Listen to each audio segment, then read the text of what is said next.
Toy Primary School. I used to be a scout, a Boy Scout, and we would come and march past the presidential dais where President Moi was the president then, and we would come and march, and then we would also be mostly at the Nyayo National Stadium, and we would, take a seat and wave our flags every time. That's quite a euphoric moment it was, and that it looks like it is going to be back, and it triggers patriotism in such a day that we are going to be celebrating our heroes. Yes, and maybe Trevor, just before I hand over to you, when the country gained independence, there were issues that the country was dealing with. There was poverty, there was ignorance. Those issues are still issues that Kenyans are battling with. And Leto mentioned the issue of the cost of living. Many Kenyans waiting to hear from President William Ruto. What measures has his government instituted to try and cure the issues that bedevil the country? Whether there will be instructions that will be given.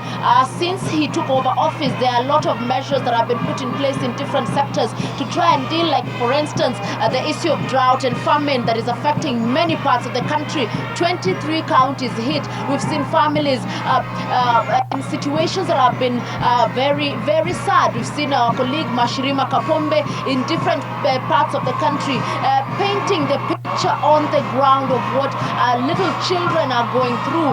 What will be the government's move to deal with such an issue? Because we know that the rains have been failing in many parts of the country, and it is expected as a result of climate change that such issues will continue to prevail over time. What has the government done to ensure that even farmers in areas that of course are being hit by the different weather patterns, what have they been able to, what education have they gotten to be able to plan early?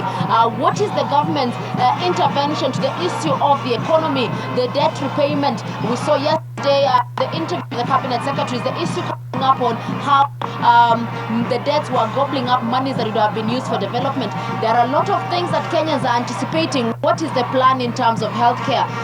There's a lot, but we'll be hearing that from members of the public once we leave this area and split a little bit to be able to listen to the people, literally from the horse's mouth, just hear from them what is it that they want the government to address, what are the pressing needs that they feel need immediate intervention.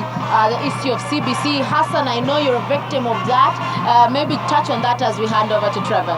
Well, perhaps the other thing would be the reorganization of the security, sector that has already started happening, and this is a government that is going to be keen in as far as celebrating and ensuring that the members of the National Police Service are well remunerated. And as you can see, just perhaps on the other side of the march past is going on right now, and with you rightly put it, is we are back with a bang. Ever since COVID-19 hit, we have not seen such a parade being conducted, and we are seeing now a march past that will include every aspect of the National Police Service, every aspect of the military. We are seeing, the Kenya Prisons Department, the anti-riot police, the anti-stock theft. All of them will be parading and just to show the country. It's usually a show of uniform, show of might,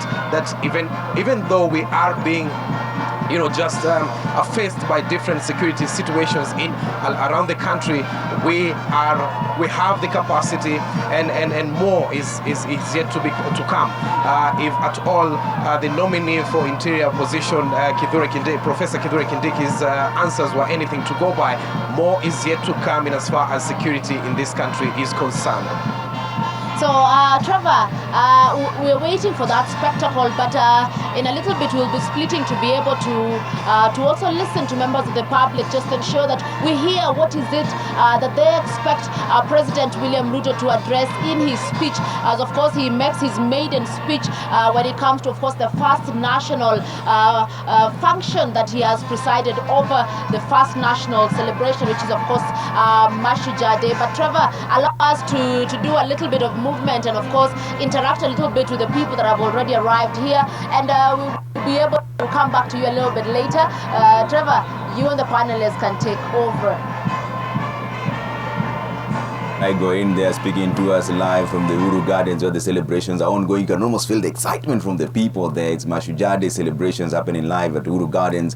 Chemutai Goin is there. Stephen Leto in his official celebration regalia is also there. Nasan Mugambi as well, and Sam Gituku will be joining them shortly. They'll be speaking to the people a little bit. In just a short while, we'll keep an eye on the developments there, find out what the people's expectations are, what they want to hear from their head of state. But we'll be taking a look into what the former head of state, President Uhuru Kenyatta, spoke about during the Mashujaa celebrations last year, and whether we've made any strides towards achieving any of those things. And let's talk about that with my guest in studio. Honorable Njeru Gadangu is here, former Runyenjes Member of Parliament. Asante sana for making time.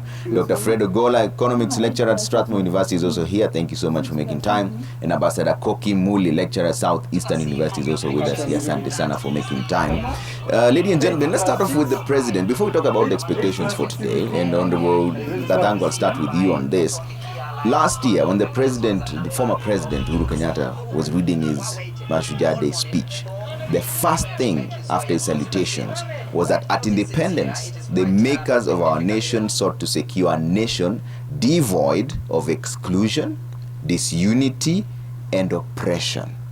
Almost 6 decades later, yes, have we achieved a nation devoid of exclusion, disunity, and oppression? Thank you very much, Abija, at least for having me here. And again, celebrating the Mashujaa Day. It reminds me of the 20th of October 1952, where some of the people arrested then were actually pretenders, but unfortunately they got into the pipeline of what we may call today the greats of our history and in our history. That is not what we are going to be looking at now.